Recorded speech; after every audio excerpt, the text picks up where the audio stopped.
Hi everyone, welcome to Wheel of Mind, the Wheel of Time point of view reread podcast. This season we're reading Matt Cawthon's perspective. Welcome to Season 2, Episode 42. I'm your co-host, Lajara Dane of the White Oddjaw. Hi, and I'm Giskel Simarus, a scholar from Ilion. For any new listeners to our series, I want to remind you that The Wheel of Mind is an in-depth character reread podcast, so this is your only spoiler warning. We may drop a spoiler from any book of this series at any time. Now, today we're going to examine chapters 17, 19, and 28 of A Memory of Light. And I'll get us started with Chapter 17, Older, More Weathered.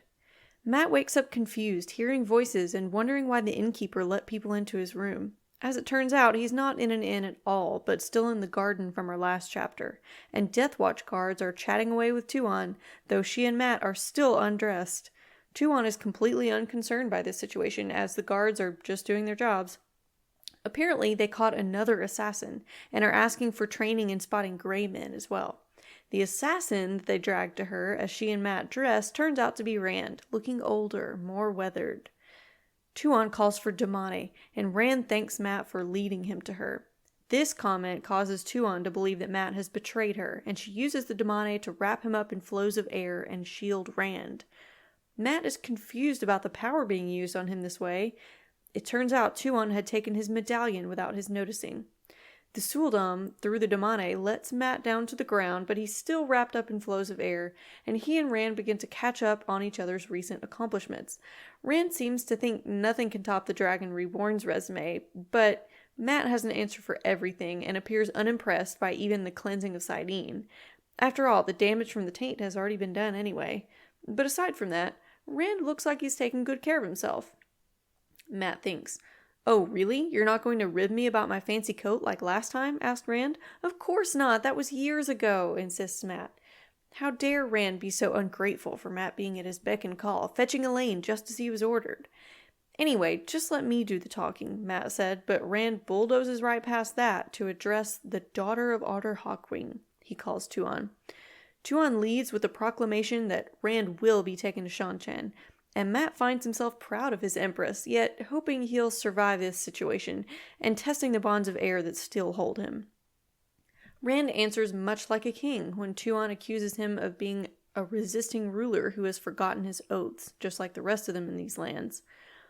Rand keeps asking questions of the Empress about the claims by which she attempts to rule him and the rest of the continent, and then he turns it back around on her.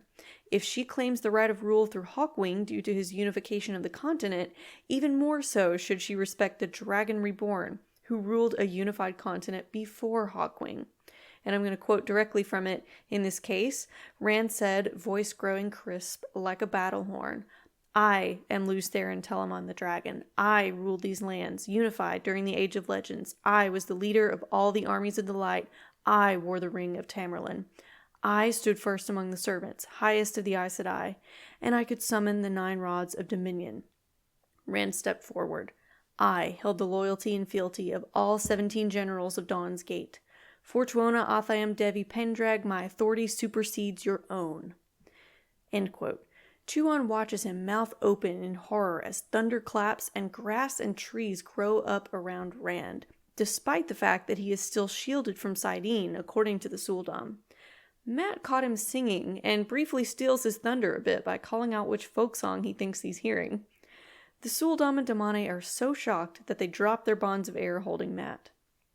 Tuon attempts to deny Rand's claim, saying he broke and abandoned the land. Rand protests that despite the fact that he could have destroyed her in an instant, he chose not to. He chooses to bring peace instead of armies. To everyone's shock, Rand bows before her as he extends a hand in request of an alliance. Matt takes Tuon by the shoulders to intercede on Rand's behalf. Tuon insists there's a darkness in him that she saw the last time they met, but Matt brings up the practical concerns. Unless she wants to fight a war on 3 fronts, she'd better accept this unified, stable realm the dragon is offering her.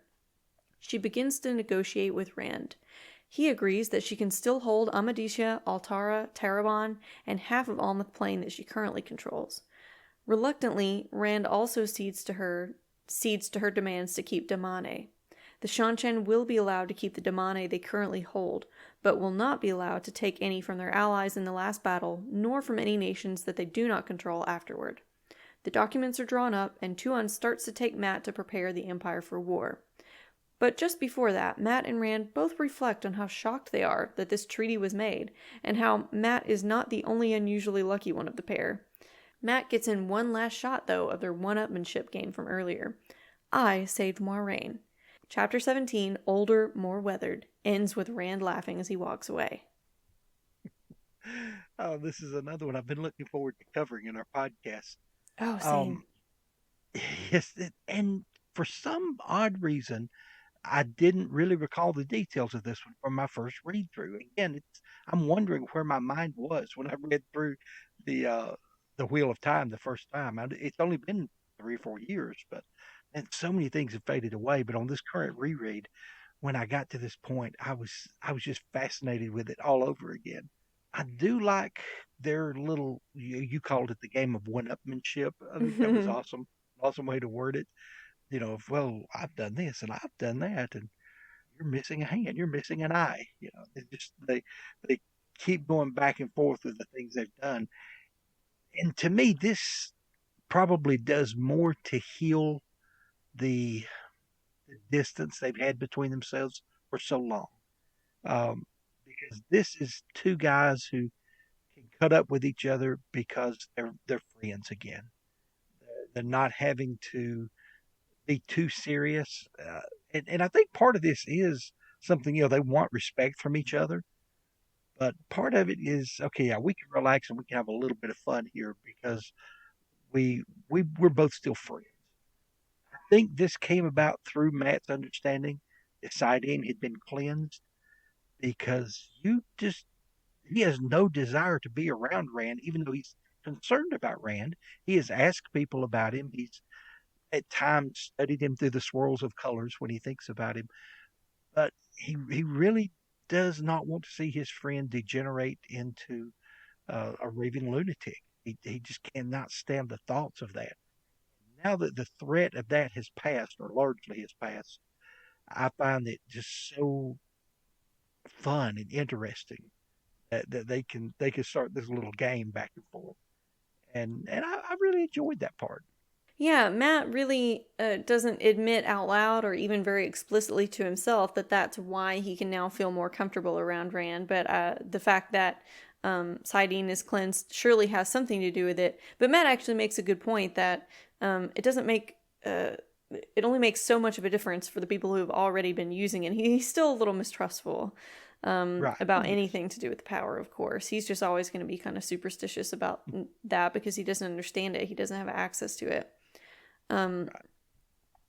and I find that that's not the only thing Mat is confused about in this chapter. The one power is something he still wants to keep at arm's length, but he's also confused about his feelings for Tuon. Even though he does love her, I think he's still not sure whether she's going to have him executed or not, and whether she's serious anytime that she threatens that.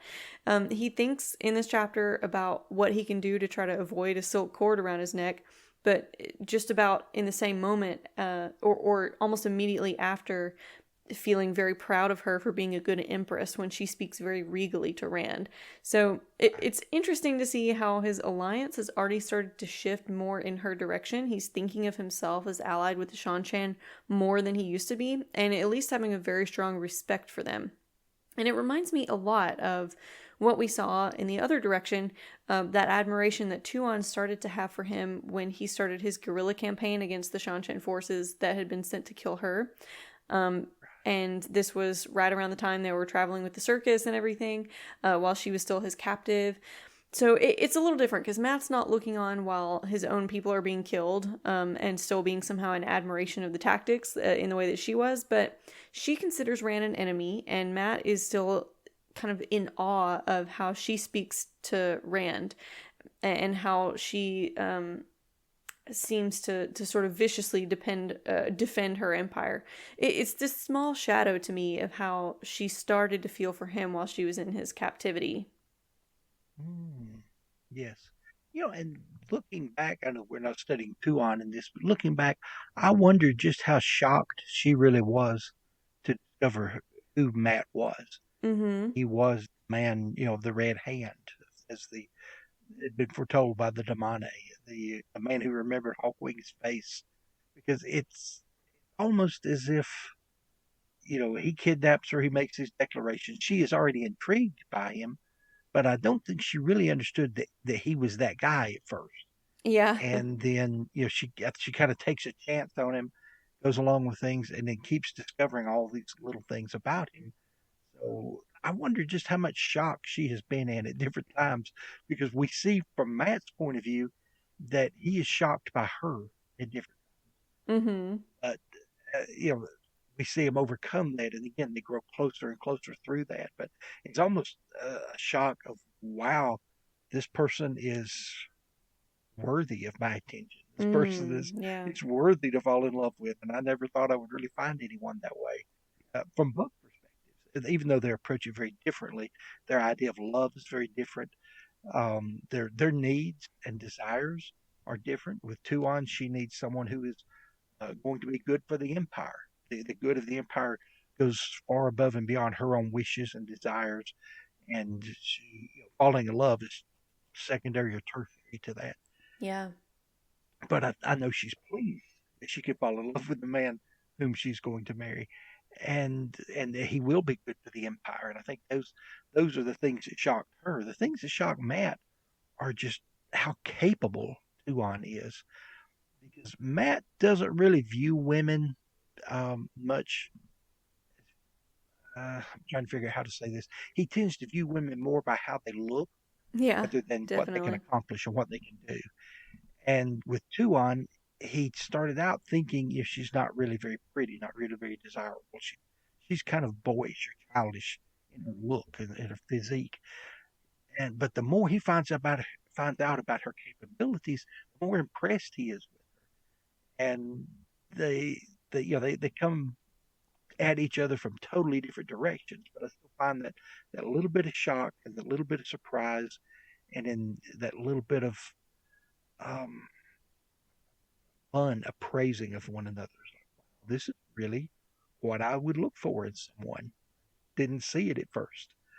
And I enjoy that. I enjoy that about the story. And you get to see little glimpses of that here. As you said, he's proud of her and of how she stands up to Rand, where most rulers have been very cowed by Rand, by discovering that he Yeah. really is the Dragon Reborn, that he really does have all this power, Yeah, that he they can do faint so thinking about much. men who can channel in the first place. So the Right. fact that she is able to physically even stand her ground like that, I guess, is impressive. Right. Now, one thing that intrigued me about this, just thinking about it later, is the fact that she took the Foxhead medallion off of Matt while he was asleep. I don't recall her being around much when the Ice and I were playing those little games, trying to figure out what all the medallion would do. But obviously, she saw enough to have some clues that there was Yes. something. I believe in the I chapter where they got married, there were Damane, no, the Damane weren't yelling about it. It was the Aes Sedai were publicly arguing with him about it or something. okay. There's at least one point where she overheard it, and maybe Farik Karid did too, but he had no idea what was going on. Right. Okay. See, I was curious about that. I thank you for bringing that up because I was trying to remember.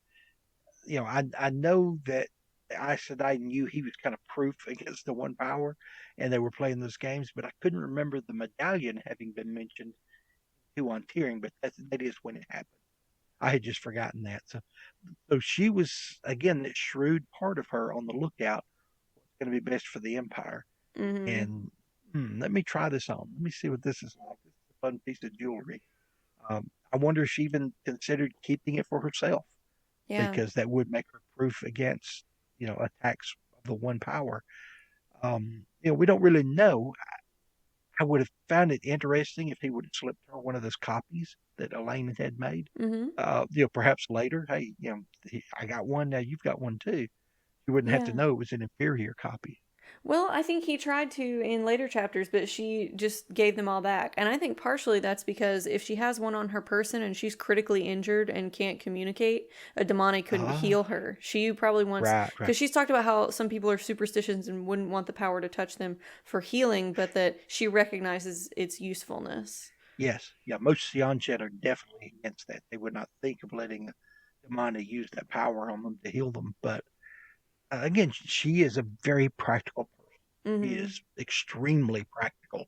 Whatever's going to be better for the Empire and the Empress continuing to live is best for the Empire. So she's definitely going to do everything she can to keep that happening. So I like that about her. But I just thought it was kind of odd that she would take this time of their first night of intimacy to steal from him. Mm-hmm. Although her husband, so I guess technically it's not stealing, and Yeah, I'm sure she's she the one doesn't that's view it that bringing way. right. She's bringing everything into this relationship. So everything kind of belongs to her anyway.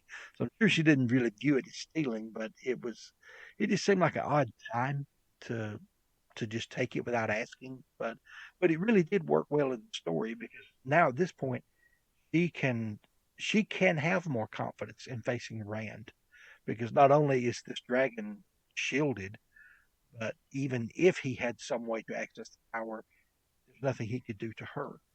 And so she's able to bargain with a little more position, with from a stronger position of strength than she would have without that medallion. Um, so Yeah. you definitely see that. You see that as compared to their first meeting. Now she's still hesitant because she had seen that darkness in Rand, and that was when he was at one of his darkest times. Yeah, she wasn't wrong about that. He's No, a no, little she was different not. now. Yes, she was very perceptive. She was, in fact, it seems strange to me that men never freaked out. Men Farshaw never freaked out being around the dragon at that time because there had to have been some really crazy auras about him. Because really, it's almost as if Tuon saw a dark aura surrounding him. Mm. She I also guess, I felt the guess the tug of difference. Taviran, I think, and she was Oh yes, unfamiliar with feeling some kind of force controlling what she could say. right, right. Yeah, that freaked her out a little bit. You're right. Yeah, looking back on that, there was more than one thing, but and I guess Min Farshaw does not really see the aura of people as much as she sees things in the pattern about those people. So, yeah, I guess that would be one reason she didn't see terrible things at the time, but yet Fortuona did. So I always thought that part was interesting. The difference between the first meeting that Rand had with the Empress of Shanjan and the second that he had. They went completely differently. Um, Yeah. I the think, was she still the daughter oh, of the Nine Moons, or was she the Empress when they met? I don't know that it super I, matters. yeah, I believe she was Empress, Oh, but you're okay, right. okay. It's been a little while. Yeah. Um, I keep wanting to say, well, yeah, it had to have been it was she was Empress because she was back with her people in Ibu Dar. Oh, It was after yeah. she had left Matt, even though it's been a couple of books ago. It's been a little while since she left. Yeah, And I say a okay. couple of, perhaps one book, but it seems like three or four. The Oh, yeah, it difference. was Knife of Uh, Dreams, so yeah, it's been a minute. okay, it was Knife of Dreams. All right, thank you. And we didn't cover that in our podcast. Matt did not have a perspective in that one, but yeah, it was. It was um, again the other things that stood out as being slightly odd to me. Um, just Tuan being so comfortable with being there in the garden with Matt, unclothed, both of them, and the Death Watch guard around them. Mm-hmm. I mean that. I mean, I know. Yeah, they've watched her in her bath and everything, and their eyes are lowered. Literally, they're not looking at her; they're looking Yeah. at the ground around her. But that still makes me a little uncomfortable. Mm. Um, and I could see it. I could not imagine really anything else unless she just took him up to her room and hey, you guys all hang out here, around the house, make sure nobody comes in, or but or somewhere near the quarters, but yeah, don't be in the room. Here they're just yeah, and they're with their backs, but they've already seen that they're incapable of spotting a gray man thus far. Mm. Yeah. So yeah, it just that one just was pretty odd to me. But, I don't know, maybe there were enough of them they could stand there hand in hand with their backs to her and nobody could pass. deal. Yeah. It's just, I it think was an odd. I don't. Go ahead. for the most part in this series, it seems like nobles are a lot more comfortable with being viewed nude by people like their servants and stuff because they do have to be in many other contexts. Whereas Right. there are other people for whom it's not a social class thing, like the Aiel will be in the sweat tents with anybody. The Shinarans will be in the bath houses with anybody. But we have some people like our Andorans who are, nervous to have short sleeves on around other people and stuff like that, right? Yes. Um, Yes. I just think that it's because they are in a very stratified society, and so you're not going to be publicly nude, but like public, it doesn't actually count as public because these people you don't really see them as people when they're your servants, I guess, and especially in the case of the Seanchan. But we think about all the times Elaine and Avienda have to be dressed by servants and stuff, and how weird that is for Avienda. She's used to being naked around people, but not somebody being like close to her, touching her, putting the clothes on her, and stuff like that. Right. Right. Yeah. Some different points of view there, different ways of handling that. Um, as well, I mean, with the Seanchan, though, it's almost as if the fewer clothes you have, the lower station you are in life, and the Yeah. more clothes you have, Mm-hmm. on the higher the station. So, here she wears these dresses with the long trains that are impossible to move in. Yeah. Although she hasn't designed their version of Velcro, she can rip that off and she can move as she needs to save her life. But uh, yeah, it seems a little out of place in some ways, but you know, in my mind, I still think she would have said, "Let's take this someplace more." It's a very small sticking point. I can live with it. I don't think Yeah. it's a deal breaker to me in any way. It just seems slightly out of character with what I understood of Seanchan culture. And of course, we're viewing all of this from Matt's point of view. And we've noticed Matt is not attentive to certain details. Absolutely, Um, especially when it comes to clothing, as we'll see in, yeah, in an upcoming chapter. Um, yes, so yeah, I think part of it is that, yeah, some parts of Shanshan culture are kept deliberately mysterious because of our point of view characters. So I think that we're supposed to be seeing it from Matt's perspective and being a little bit baffled. And then in upcoming chapters, we're supposed to understand a little bit more about the Shanshan perspective and have a little bit of dramatic irony and be embarrassed for Matt when he's not even embarrassed for himself. right, right. Um, and I told him it nicely. I was going to talk about Rand singing up the plants and all Mm-hmm. that, but I think you pretty much finished that one up so nicely. That's all I have to say about it. Well, I do have one more point. I guess it kind of ruins the transition a little bit, so that's okay if we do that. I'm fine with that. I find it interesting that Matt seems to be a key piece of this treaty actually working. I think that Rand was able to do a very impressive and intimidating show of singing the plants to grow while he's shielded.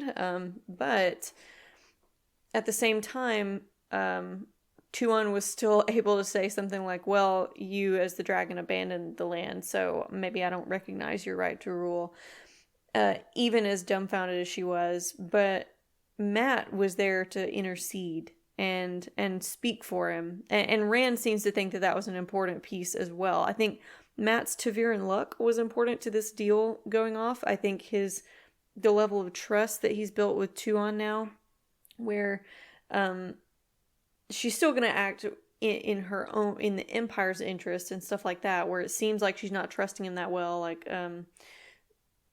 like taking the medallion and stuff like that while he's vulnerable. But she trusted him enough to look behind herself when he was aiming the knife seemingly at her in our last episode. So she has a lot of like implicit instinctual trust in him, and he was able to use that and also appeal to her very strategic, pragmatic self. We've seen from all of their games of stones in the past that she cares a lot about strategy. We've already talked about what a pragmatic person she is, and Matt was really smart to appeal to that. He just was speaking in just plain battle strategy. Don't think about any of this, whose right to rule is it crap.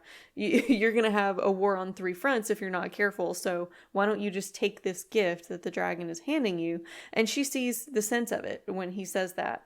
So I agree with Rand and thinking that the deal would not have gone off if Matt weren't there. Right, right. I agree. And really understand that she is dealing with two Taveran. Yeah. I don't know that anyone could have come up with a better deal than she did because she still made some demands. She did not Yeah. capitulate entirely. She agreed to join with them. She agreed to some things, but she had her own stipulations. She outlined them as what she thought would be best because I believe Tuan, as we said before, with her practicality and pragmatism, he understands the weakness they have right now with the information about uh, um, oh Lord, the word just left me, Suldam thing. Mm-hmm. Suldam being able to learn to channel. They don't have the natural ability where they'll channel without training, but they can be trained. And that knowledge is starting to get out there.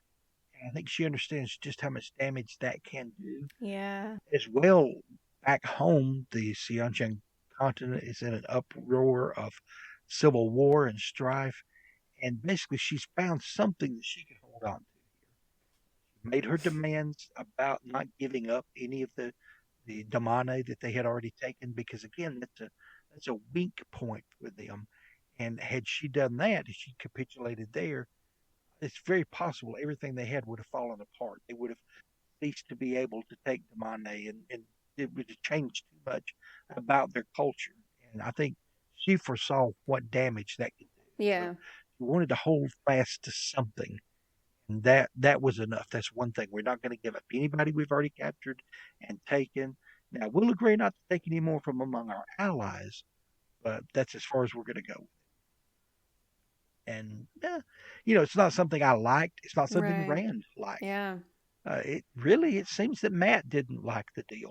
Yeah. They all understood that was all they're going to get, and for her to be able to make this kind of demands while she's faced with the Varen, that was pretty awesome. Mm-hmm. Yeah, it was And impressive of her just personal yes, strength because I don't know that anybody else could have done that. We see what it's like with the sea folk bargaining if Rand is around. They just uh, sputter out whatever he wants and then they're just, alarmed that they did that. say I have enjoyed the dramatic irony the way that's worked out several different times in the story when someone would say something and they would stop and you could even in the book you could see the shock in their Yeah. eyes when they realize what did I just say. So none of that with Tuon. Mm-mm. I don't know if she's built up a tolerance by being around Matt this much or if she just has that strength of will, and that's my take on it. She just has a very strong sense of self, sense of will, um, stubborn core that will not bend when it comes to the good of the Yeah. empire. That's just part of who she is. And being at the Baron will it may bring out some things in people, but it's not going to change their nature or who they who they are, their sense of True. got a lot to work with there. And then you have the fact that I don't think Rand had a clue that this was an omen because again, the Seanchan omens are so much different from Randlander's perspective on magic and things. But when he caused the grass to grow and the trees to bloom and the trees just had these prolific blossoms that fell and almost circle around Rand without touching him. And then later you get this perspective from Tuon looking back saying that was peach blossoms, and peach blossoms are the strongest omen there is. Yeah. So that was part of his Tavarian nature that the trees around them happen to be peach trees because most people don't keep those since they're poison Yeah. in Randland. But it still it worked in his favor that she agreed to do this at all, partly because of that strong omen. So, everything worked together on it for sure. Yeah. I think I've pretty much exhausted my thoughts on this chapter though. What about you? Yeah, that's Okay. it. Uh, well, I'll carry us forward with chapter 19, entitled "The Choice of a Pack." Matt had once thought that it would be great if no one looked at him. As a boy, it seemed that everyone was always watching him, expecting trouble from him. But now, here in the Terracin Palace, surrounded by servants, no one would make eye contact with him. And it was weird. I mean, how could he flirt with this cute, freckled Sojin when she would never meet his gaze? Then more Vale came into the room. Light. Why did they wear see-through clothing if he wasn't supposed to look?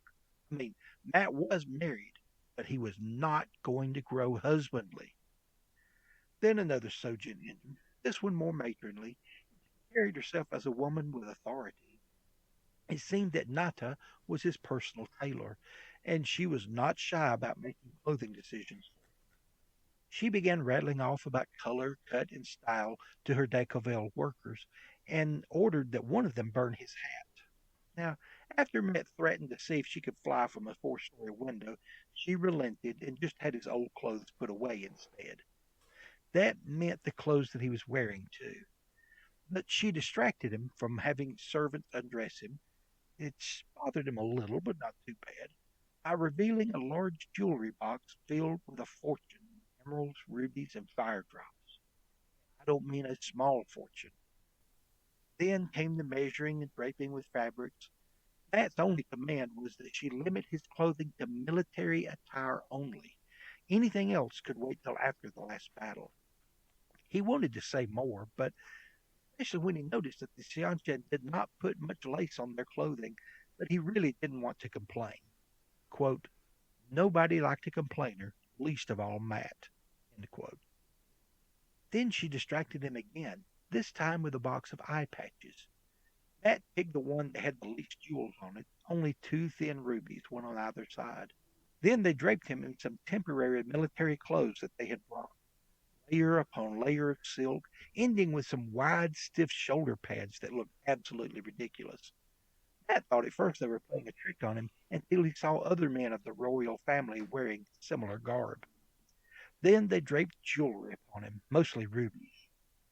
He thought that he could buy all of Ibu Dar with this many jewels. Then he was hit with the realization that Empress Fortuona already owned all of Ibu Dar. So did he. Matt was rich, filthy rich. Then, with all the clothing all done up, Matt grabs his hat from the hands of a passing servant and popped it on his head. When Nata protested, he claimed, if I'm going to look ridiculous, I might as well do it with style. So now we've got Matt's magpie nature coming back up, but he has to stifle it when he realizes it's not going to meet any of his goals about money. He's already met them all. The rubies are practically meaningless to him. He finally realizes in this chapter that he is filthy rich, as you put it, and he's got access to any jewels he could ever want at any time. And there's just no fun in that when you don't have to try and gamble for it, when there's nothing to be gained by pawning any of it. As much as he Right. wanted all of this finery, he is really he's really not too happy about it. Once he's got all these people fussing over him and trying to dress him, now he's become what am I trying to say? He's become really become he's been stubborn, but he's especially stubborn about his clothes now. He wants some lace, he wants his nice coat, he wants his hat. Matt is just really out of his element when he's not seeking money. He's kind of lost what his purpose is. Yeah. Because to him, having the money seemed like the goal. But I think actually earning it or gambling for it or acquiring it was the thing he enjoyed more. Yeah. He likes the chase more. Yeah. Ooh, yeah, you could take that in many different ways, but you're right. Right? He enjoyed the chasing as much as the catching. Yes. I think it's very true. And you saw that, referencing the way he chases women with his thoughts with this cute freckled Sojin. She's coming up and she's uh, trying to talk to him, and he's doing everything he can to get her to look up and look him in the eyes. She says, but my eyes would be lowered. You're already staring at the ground. They can't be any lower. Just look at me. And of course, none of them would because it's just been ingrained into them since youth that you don't make eye contact with someone who is higher at a higher station than you in life. You lower your eyes, literally, you look down, especially someone of the blood and especially the royal family. Yeah. So, yeah, by marrying into the royal family, he's just he's so put off by that. It like the way in the chapter he compared that to what it was like as a little boy Yeah. growing up in the Two Rivers. started in with these comparisons. Perry could filch a pie. People would pat him on the head, talk about what a clever boy he was. But I walk near a windowsill. Somebody gets, and he, he has this exaggerated sense, I think, of what everyone else could get away with and what he couldn't get away with. But I think the difference is everybody always knew he was up to something. You, you didn't have to look at Matt and wonder, is that boy up to no good? You already knew it.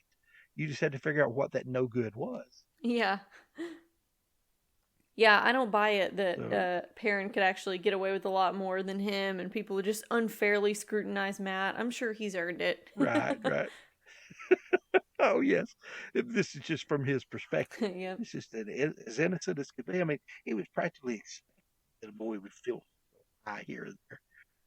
No, not to the people who worked hard to, you know, to prepare everything and cook it. That would take several hours work. It's not expected. But just from his perspective, they ought to expect that, and it shouldn't be a big deal, and no one should be upset over that, especially at Master Golfing. Um, I do like the way too that this Nata, uh, the royal seamstress or his personal seamstress, understands him well enough that when he started to get focused on something, she would distract him. The first time, they open up this box of jewelry, and of course, he goes through it in his mind and compares. Oh my gosh, I could buy all of Ibudar. No, wait, we're crazy, crazy, filthy. Um, and then once his mind kind of gets off that track and he's focusing once again on the clothing and what all they're doing, then here's a box of eye patches. You need to pick out an eye patch to wear, Your Highness. And he goes all through it again. So he understands him well enough to keep his mind from focusing in too much because we've said before he's a man of action. He a lot of times makes his decision with his action, and she would completely break up his train of thought by waving goodies in front of him. And I love that. I believe personally that it was intentional because it seemed to be the way the story flowed.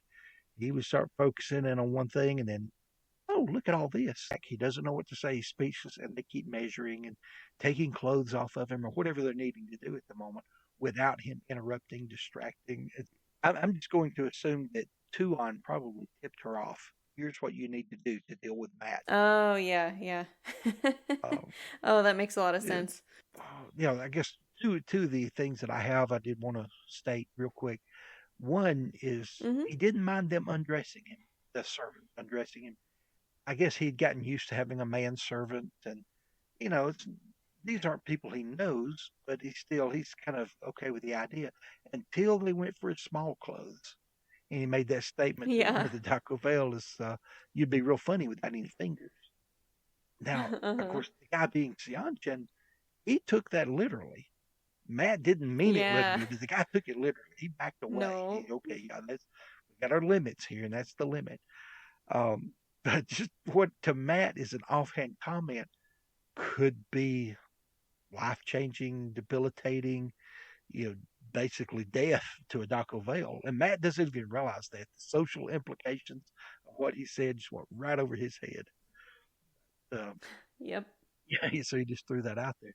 The other thing I thought was pretty cool and yet a little bit ominous when they started putting jewelry on him after they had finished the outfit and they're hanging jewelry all over him. Mostly they pick rubies. I guess it goes well with his Yeah. coloration. He's a little bit light skinned, yet with the dark hair and brown eyes. At least matches the eye patch. Yes, He yeah, picked he that exactly. first. He picked the Yeah, because yeah. they had the two smallest. It was not as ornamental and ostentatious as the other eye patches. But Matt notices it, and he doesn't really say he shivers, but I kind of get the idea that inwardly he shivered a little bit. It made him think Mm, of the ruby hilted dagger. And again, it doesn't yeah. explicitly say that, but it implies, or it is implied, that that's where his mind went. He hesitated a moment. It's like, ooh, all rubies. And then he goes on with it. Everything's okay because he refuses to think about that any further. But that's a couple of times now that the ruby hilted dagger has come up in his mind. And again, it's not very explicit. On this case, it doesn't just say it, but you get hints that that was on his mind. Yeah, Sanderson was seeding just enough there to remind us there's unfinished business with Pat on Fane, I think. Right. Yes, yes, exactly. Yeah, so we got another instance of Matt's classic dramatic irony too. He fails to see himself as the complainer in chief that we know him to be, and this is not the first time where he's characterized himself very differently than we might. I think he was sneaking into Ebudar in the last episode and said something like, somebody would be offended by that. Not Matt Coffin, who never gets offended and is very easygoing, but somebody would be. And similarly, he's saying nobody liked a complainer, least of all Matt. And he's saying that to dissuade himself from speaking up about wishing that the tailor had any lace, which he doesn't seem to be putting into his wardrobe. He's sort of put off by that, but, well, nobody likes a complainer, least of all Matt, so of course he's not going to do that. When we know he's the biggest complainer about the tiniest things, like, oh no, the hay was poking me and stuff, but, a broken leg or a broken arm when he was a kid, a missing eye, he just jokes about and laughs off. So it's funny that even though Right. he thought he wasn't going to be a complainer, he threatens the tailor and the Daco Vale both, which you pointed out he did jokingly, but they don't take it that way. So he thinks he's not going to complain, but he Right, right. complains from their perspective in a very big way. Oh, yes. I love that part. Well, I'll go on to chapter 28 then, entitled Too Many Men. Matt was very dissatisfied with planning this battle on paper. For some reason, he just couldn't get into it the way he knew that he needed to. Suddenly, Matt declares, I'm going out to look at the battlefield, and stripped off those ridiculous robes and stood there in just his Seanchan breeches. He dug around under the table a second and brought out his old clothes. The other Seanchan in the command tent looked shocked, but Matt really didn't care. Men also looked at him a little bit, but, well, I mean, she was practically a sister to him now anyway, wasn't she? But then again, he noticed for the first time that Min Farshaw did not look boyish at all in her new Seanchan robes. I'm tempted to do the same as you, she muttered, grabbing the front of her dress. Burn me, he said. I'll give you 100 Tarvala marks if you do it, just so I can tell the story. When questioned about having his old clothes by General Galgon, Matt protested complete innocence, while inwardly being thankful that Seanchan guards could be bribed just like those from most other countries. It was about time to find some common sense from these people. He walked out of the tent and saw Tuon coming toward him. He talked to Min Farshaw for just a moment, and she wasn't so sure about staying, but Matt helped to convince her. It would build a bridge between the Seanchan and the other people here at the last battle. Everyone bowed as soon as Tuon was close, and instantly General Cortani ratted him out that he was planning on visiting the battlefield. Well, why are we waiting? Tuon asked. If the Prince of the Ravens wishes to see the battlefield, I would think that the loyal servants of the Empire would have tripped over themselves in their haste to carry him there. Outwardly, Matt was grinning. Inwardly, he was groaning. She was coming with him. So I love how in this chapter Matt and Tuon really are a team. They're not always this way. They're adversarial in a lot of ways. Like he's kind of pushing back against a lot of the Seanchan society. He doesn't like aspects of the clothing and the way you're supposed to address people and that kind of stuff. And Right, the right, fact that he doesn't call her Majesty had her threaten to execute him, which I think was sort of joking earlier. But he is never really sure. He's still right. got to be walking on eggshells with her. But in this chapter they're a team. She does not comment on his clothing. She doesn't seem to care that he's not wearing the proper ceremonial garb, or if she does care, she's not going to make a big deal about it in front of other people. At least he might get a talking to later. We'll see. Right, right. But I like too that they share this smile when she tells off Cortani for resisting Matt's want to see the battlefields. So Yeah, it's just cute seeing them beginning to work as a team when they haven't done that very much. They've been adversaries with each other with, this cool respect for each other and interesting strategy and stuff going on and game playing, but now they're getting to do that kind of stuff against other people. Right, right. And they do that a lot more once Matt has accepted his role in Seanchan society, his role as Prince of the Ravens. Or basically, Lord, he even accepts a new name. He's Notai now, Yeah. which is something he didn't fight her on. He didn't complain about it. So not long after he got the new robes and the things we saw from the last scene, she puts that on him, makes him, is it rod holder, I think? So he's third in line militarily behind her, just her, General Galgan, and then Matt is next in line. So, um, and he accepted those things without any kind of argument, without any kind of the old Matrim Cawthon things that you normally see where he tries to distract and deflect and change things and do things his way. He just, he accepts her authority in those things. Um, Again, he will not bow and he will not use her real name, her new name, but he still he clings to those old things. Yet at the same time, he's accepting his place in Seanchan society, and and so once he does that, then that's when you see this teamwork begin. And you're right, they pull this off very well. There are different times within the last battle and things that go on in this where they look at one another and he is kind of gambling on what she really thinks and she trusts him enough to go along with what he's doing, and it's really the two of them against the rest of the world.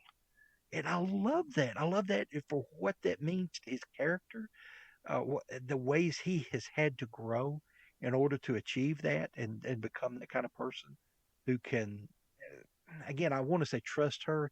He's always trying to figure her out. He's never 100% sure that he's got her figured out. But I think women do that to men intentionally anyway. So it's not just a Matt Tuan thing. It's, uh, again, my opinion, and I may very well be wrong, but that's kind of how I view it. Sometimes women like to keep men a little bit off balance and never sure that we understand you because we really don't. And we don't want you to know that, but we really don't understand. Um, so yeah, some kind of fun things to see the two of them um, just stand back to back against the rest of the world and uh, and be there for one another, support one another that way. Even when they appear to have this big fight and split and break up, which will happen later, and I know we'll cover that later time. They never stand there and plan that, but they eye each other across the room and they both know what the other one's doing. That takes a lot of respect for the other person's intelligence, a lot of respect for who they are to to play those kind of games, especially without discussing it ahead of time. Um, but they feel like they have to because there are spies in the camp. So Fortuana cannot really trust anyone else except Matrim Cawthon, and he doesn't understand anything about Seanchan culture, what's going on around him, and they're trying to fight the last battle. So I do picture this in my mind as the two of them standing back to back, protecting one another, supporting one another, being there, both of them with the idea nobody is going to hurt my beloved. They just protect each other. And I love that image that I have of the two of them. Yeah. Yeah, it's powerful. I also like on some lighter notes how Matt actually found something to do with all of his new wealth in this chapter. So he finds out he can bribe people. Yes. Many Seanchan officials seem to be human in that regard, although Death Watch guards are a different story. Oh, So I like how he got to bribe some people to get his old clothes back, but here we get another sort of flashback description of a hilarious scene that happened off page that I would love to have seen. But Matt does this a lot in his thoughts, yes, where yes. he alludes to the fact that he tried this with Death Watch guards and that he was afraid he'd get his face smushed in the mud or something like that the next time he tries it. Right. And I just wonder how that went down. I would just love to actually see that reaction. Yes, yes. there's so many Matt moments that you just get brief reflection on that. Yes, I would love to have had the details. Yeah, give me more Matt. Give me more Matt. For sure. I guess it was a little interesting that he commented on men's looks, which he's never done before. He actually kind of notices her Right. um, and her attractiveness, but I realized that he probably hasn't had an opportunity to do this because they're not around each other very much. I was trying to think about it, and I couldn't even remember a time they had really been around each other since Right. Fairlawn. That's true. That's true. So I don't know. So he probably would have been looking in the past anyway. He just hasn't had the Right. opportunities. He's seen her plenty of times when the colors would swirl Yeah, that's in true. in states of undress, but that bothered him. He's not Yeah. voyeuristic by nature. So, yeah, he just does not even want to think about that. Um, she's Rand's girl. In a way, it's kind of despairing to save someone or disparaging, but yeah, she is Rand's girlfriend in his mind. So he doesn't want to kind of go on someone else's territory. Yet at the same time, you kind of get this idea that maybe he didn't really look at her before because she was dressed like a tomboy, and he really wasn't Hmm. into that. But now he's kind of into women with a more slim figure. Yeah, And, that's true. and yeah, so Tuan has kind of changed him to the point that he's willing to kind of acknowledge, she's really not bad looking. Where before he didn't pay any attention at all to her. It would be like, uh, you know, noticing your sister is attractive. It's just so weird. You can't. So he never really thought of her that way. Which, as I said, it's kind of strange since he saw she and Rand together in these swirls of color visions, but still it didn't make him lust after men the way that he kind of thinks about here. And I don't know that he really lusts after her, but he at least stops and realizes that she is an attractive woman. Yeah. When she said something about wanting to follow suit as he did, strip off these clothes and put on your old garb again. Just the way he said it to me, that was a little bit over the line. And he said, "I'd give you 100 Tarvalin marks just to do it, so I could tell the story." Uh-huh.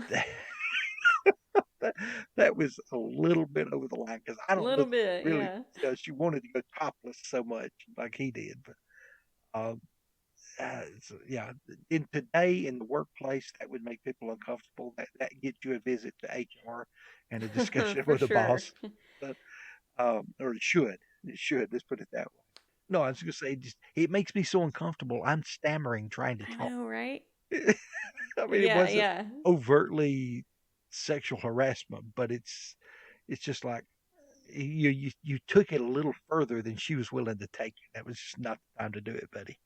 Yeah, I think that lends evidence in our sort of balance scales of trying to figure out, is Matt a creep some of the time, or do people just overestimate him because they see him with women a lot? I think Right. this is leaning towards, yeah, sometimes Matt goes over the line. I think too in his thoughts he very rudely misgenders Cortani, saying, "Oh, I'm not even sure she's female. I'm not even sure she's human," which would definitely get you into some big trouble if you said something like that out loud too. It's Yes. incredibly rude. Which Cortani, he's going to be thinking about her as ugly, not only because she's not some kind of possible mate, she's not attractive to him, but because she's a barrier to him. In the same way that he's Right. always thinking about how Egyanin is unattractive, it's because they're butting heads. He keeps thinking Yeah. about her as an obstacle and kind of inflates her ugliness in his mind. And we've seen before that he can be pretty superficial anyway, like his Oh confusion yes. about Teslin being the nice one when she's not the pretty one among the Aes Sedai. So Well, yeah, Matt can be a little bit of a pig, but he moved on pretty right. quickly from it Right. at least. Well, if you stop and examine it, maybe I'm taking it too far, but to me, it seems like he is more of a pig that way with women when they don't flirt with him. If he Yeah, flirts yeah. with them and they just, boom, just cold, shut that down, it's going nowhere. Suddenly, they're very ugly. They're, Yeah, they, yeah. what did you say about Cortani? Something about she adopted the expression one time, realized it scared away crows, so she kept it. I don't know, something like that. He has some funny explanation in his mind, but you can just see him flashing one of his big smiles and maybe a wink, and she just turns away. I mean, she's not even gonna acknowledge that it happened. At that point, she became a lot uglier to A Yeah. woman that'll flirt, that even if it's going nowhere, the fact that they notice that he finds them attractive or whatever, or that they find him a little attractive. He enjoys to notice, being noticed, and noticing the fact that he noticed them. Just Yeah. when he doesn't get that, he it hurts his feelings. Now he would never admit that, but I think it hurts his feelings when women Yeah. don't respond to him in any way. And let me tell you, dude, sometimes she's just not into you. You're Right? not her type. Um, no reason to get hurt feelings over it. It's just the way it is. But Yeah. Matt is petty about some things like that. Those were about all the notes I had on this chapter, though. It was pretty short, didn't have a whole lot of deeper character pieces to pull out that I felt. Did you Right. have anything else? No, no. Although there was a lot of ground in the books that were covered between the two chapters that I just gave, Oh, yeah. where they Mm-hmm. have actually joined in at the last battle. Everyone is at field of Marilor right now, and they are entrenched in the last battle. I don't think we've hit that chapter yet, but they're there in the battle, um, backing up the Aes Sedai at this point. So now the enemy is fully engaged, and we are in the home stretch of wrapping up this story. Although there are Yeah. many events, many battles, many deaths, many joys and sacrifices and everything else that comes between now and when we get to the end of the story. We're in that setting. We see where it's happening now. So that kind of saddens me because I've so enjoyed season two covering Matrim Cawthon, and you see the end in sight now. So it saddens me a bit, but I really enjoyed this one, and we've got a few more chapters upcoming, a couple more episodes, and intend to enjoy those fully. So I hope all of you will join us next time for episode 42 when we'll cover A Memory of Light, chapters 29 and 32. Subscribe to Wheel of Mind on Podbean, Stitcher, Google Play, Apple, Spotify, or YouTube, and that last one is under the name Lajara Dane, LAJARADAYNE, to get notified when a new episode drops every Wednesday. You can leave us feedback by rating and reviewing on your on your preferred podcast listening platform, or by contacting us through email or on Twitter at mind_wheel, or me personally at Lajara Sedai. That's SEDAI. And to support the show for just $3 a month to get access to some cool perks, visit our Patreon at patreon.com/Wheel of Mind. This is not the ending to the turning of the Wheel of Mind, but it is an ending. Damn it, Jim, I'm a doctor, not a mind reader.